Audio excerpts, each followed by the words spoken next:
Hello and welcome back to the next episode of Copesetic Counsel, and today I'm going to be walking you through the basic tools that you will need if you are thinking about getting into painting furniture and you have never done anything like that before. So the first thing I'm going to talk to you about is prepping the space. Definitely make sure that you have the space for the furniture that you are trying to paint and that you are taking into account the fact that things might get messy. So the first thing I would advise is to get an old sheet to put down on the floor, something just raggedy that you're not going to use, that you don't mind getting paint on, just to protect the floor and the area around you. And also think about the clothes that you're going to wear. You will get paint on your clothes, so maybe wear an apron or have an outfit specifically for painting. You know, just some old pair of leggings, an old t-shirt, something like that you don't mind getting messy.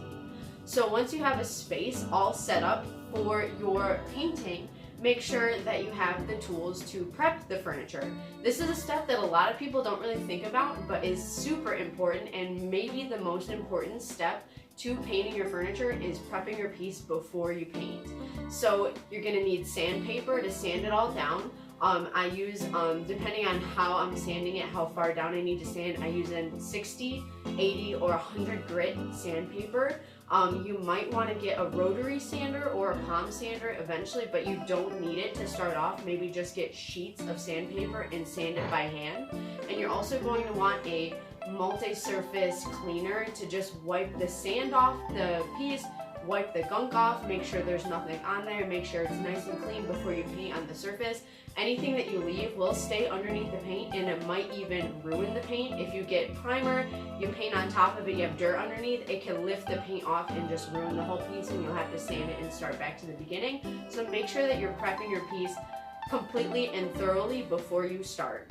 Once you get that sanded and ready to go, I use two different tapes. I use a blue painter's tape, and then when I have really crisp lines that I'm trying to get, I use this green frog tape. It's a little bit more expensive, but the lines come out super sharp. I've definitely learned this the hard way, not to rely on the blue painter's tape when it comes to things like trims and edges that are going to be seen. The blue tape is good for on the insides, edges where you're not going to see it and you just don't want to get paint on the inside messily, but the green frog tape is definitely the way to go when you're doing something that's going to be exposed and you want the lines to be super sharp. So it's definitely worth the investment to get the green frog tape.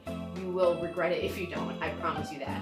When it comes to priming your piece, when you're starting out, when I started out, I wanted to figure out the cheapest way to go about this and the most tried and true way before I start experimenting with different paints and things like that.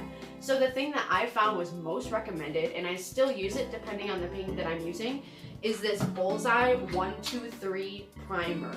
It comes in a smaller container, about a quart size, and it's about $10 for the quart. Goes basically on any surface. So if you have like a laminate piece of furniture, that primer will work on the laminate. So prime at least one coat, I would say two depending on what it is, but I use that as a primer.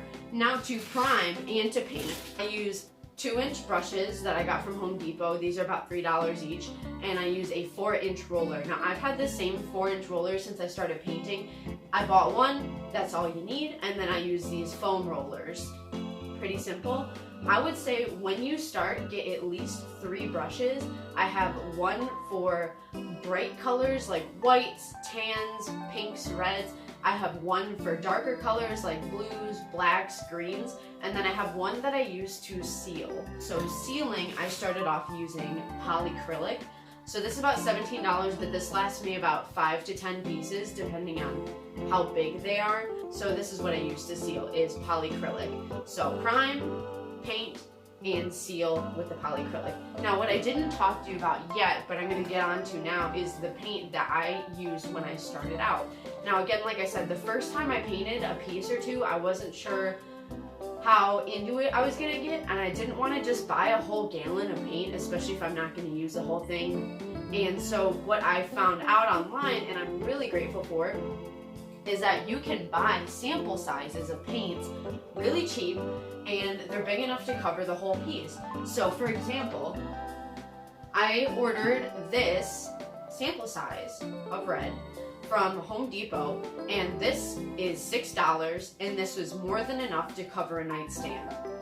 just $6 for this little trial size. Now they also have reject colors. Now I picked this up. It was 50 cents. This was 50 cents, and it was just on a rack next to the paint station of all these colors that people ordered but didn't want, or they brought back for whatever reason. And I just have a bunch of these that I can use whenever I feel inspired and I have like a color that's available that I think would look good on the piece. It was 50 cents. So if you're just picking up a piece on the side of the road and you don't know what to do and you find a bunch of reject colors, 50 cents for paint, there's no reason. There's absolutely no reason you can't afford a 50-cent little tub of paint. At Sherwin-Williams, this is their trial size, which is also $6. Or actually, these might be $4. I'm not sure, but they're less than $8 of trial sizes. But this Sherwin-Williams color, I got color matched from a wallpaper that I was going to use as a drawer liner. So you can bring in a drawer liner or a piece of art or something that you want to match to your furniture, and they will color match for you. And this is a trial size. This is huge. This could last you 2, maybe even 3 pieces, depending on what you're using it for. $6. And then you just seal it off with the polyacrylic to make sure that it's waterproof, it's scratch proof, and all that nonsense. There are definitely other paints that you can try, milk paints, chalk paints, and all that. I'm getting into experimenting with some of those, and I will share with you my reviews on all the paints that I use. But to start off, I definitely recommend doing the trial sizes. And then after you prime, paint, and seal, then you just have to clean up the area. So make sure that you have a utility sink available for your brushes. Make sure that you have dish soap to wash your brushes. I also recommend, and I'll put a picture on screen because I don't have it with me right now, a brush comb for when you're washing your brushes. It really extends the life of your brushes, so you're not constantly buying brushes. I bought mine for like $3 or $4 at Home Depot, and I've been using the same brushes since I started painting a couple months ago, back in September. So if you take care of your equipment, it will last you for a long time. Oh, one more thing, little extra bonus, the hardware, like the handles and the knobs and things like that, when you have an older piece of furniture, what I like to do is I take steel wool, I'll buff the hardware and make it look shiny again, make it look new. So I definitely suggest getting some steel wool, and steel wool is helpful in a lot of different ways. So, you know, definitely having that handy is a good thing to invest in. It's like $6 or $7. So all together, I'm going to throw up a list on the screen and show you that I would expect to spend $90 to $100 just in an initial investment in your tools for this project. But fortunately, all of these things that you are buying will last you for multiple projects, and of course some of the other things like the screwdriver and things like that, you know, you're not going to have to buy doubles of. So a little bit of money up front, but I mean, it will last you. And then I have some extra things that I think are important to think about. You don't necessarily need them to start out, but going forward you might want to think about buying. A heat gun was one of the first tool purchases I made after starting furniture painting. It made it very easy for me to remove drawer liner, to remove stickers from the top, so I definitely recommend a heat gun.